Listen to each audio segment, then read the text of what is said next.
Facts and Figures on Economic Development in Africa Report 2021. Reaping the potential benefits of the African Continental Free Trade Area for inclusive growth. Inclusive growth is growth that reduces poverty and inequality. Poverty levels declined in most African countries. On average, the proportion of African households with a consumption level below the $1.90 per day poverty line declined from 40% in 2010 to 34% in 2019. At below $3.20 per day, the poverty rate fell from 63% to 59%, and at below $5.50 per day, it fell from 83% to 80%. On the other hand, inequality has widened between and within African countries. The Gini Index, measuring the distribution of income, ranges from 27.6%, Algeria, to 63.3%, South Africa, where 0% indicates that everyone has the same income and 100% implies that one household receives all the income. The pandemic has led to increased poverty levels in Africa. Africa stands out as the most affected region in the world in terms of loss of income of poor households. The 2021 poverty headcount rate, at $1.90. Purchasing power parity, PPP/day, is estimated to have increased by 3 percentage points because of the pandemic, compared to pre-COVID-19 estimates of poverty levels in 2021. While in 2019, 478 million people lived in extreme poverty, it is estimated that in 2021, 490 million people in Africa live under the poverty line of 1.90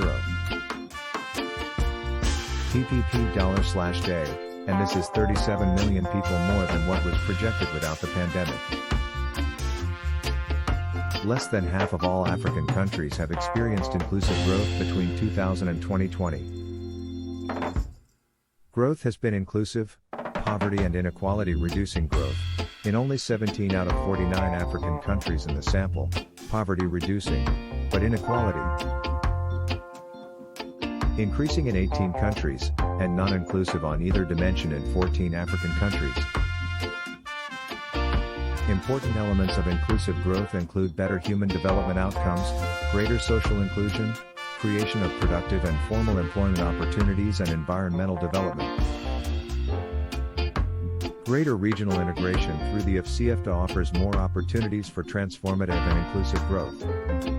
In 2019, Africa accounted for 2.8% of world trade.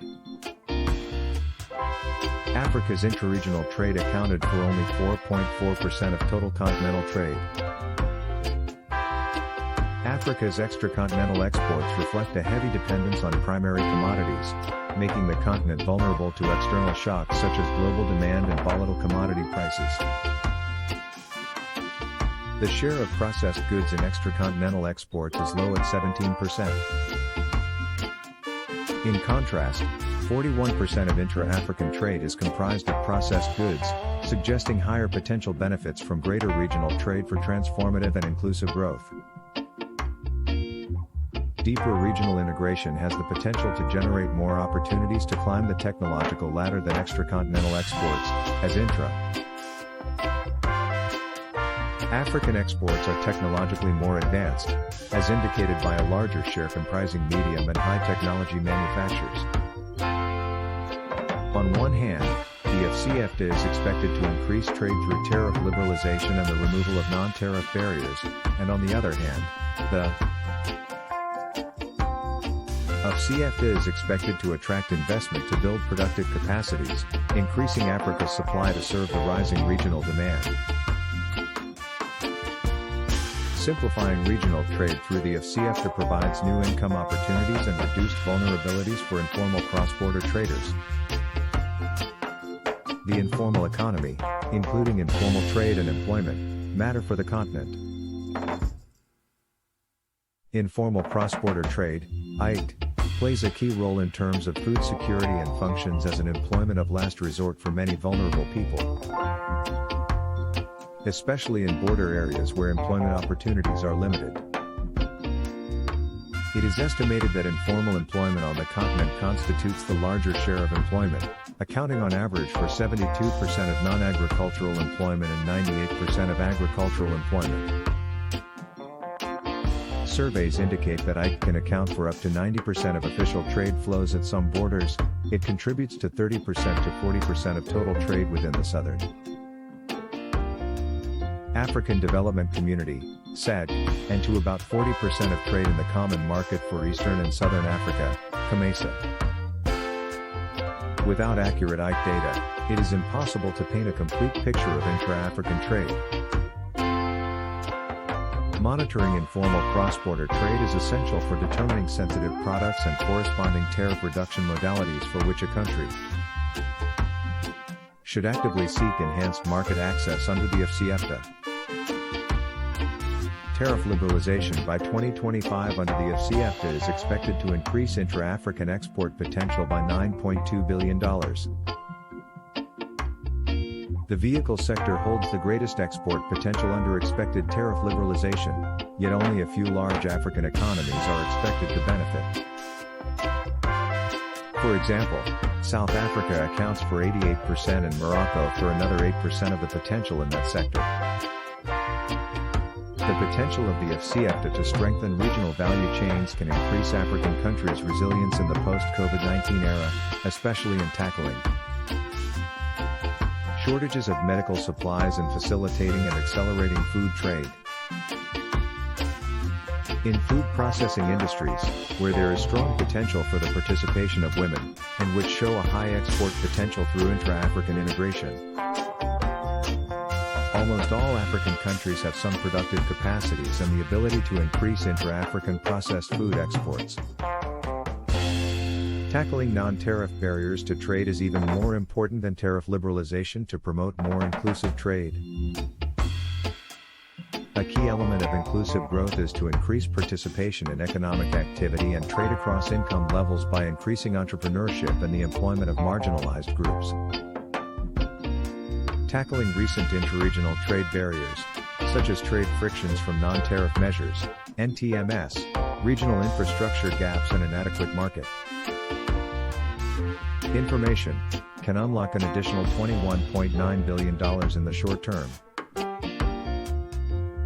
$8.6 billion of untapped trade potential can be realized through tackling current market frictions, such as NTMS, regional infrastructure gaps and inadequate market information.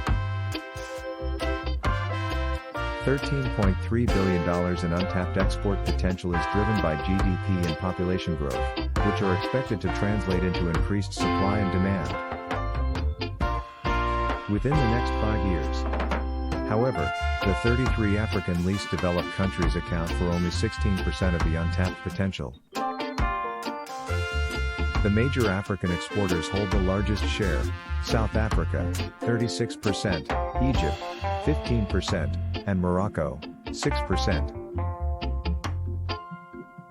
The regulatory burden of non-tariff measures tends to negatively impact small businesses with limited information and financial resources disproportionately. Digitalization of cross-border trading procedures and the adoption of e-certificates of origin procedures have a great potential to foster inclusiveness. Yet, the implementation of paperless trade procedures is yet to take off. So far, only 5 countries have implemented more than half of the digital trade-related commitments. Tackling structural gender inequality is key for women to leverage their full potential and benefit from the FCFTA. There are inherent challenges and obstacles that informal cross-border traders, women in particular, face that prevent them from leveraging their full potential and make them more vulnerable to shocks and crises. Due to abrupt pandemic-induced border closures by African governments, cross-border traders have experienced a significant depletion of their savings and have struggled to provide necessities for their families, as most of them have no alternative business ventures. The COVID-19 pandemic and related border closures have widened gender disparities as women, on average, tend to trade more perishable goods and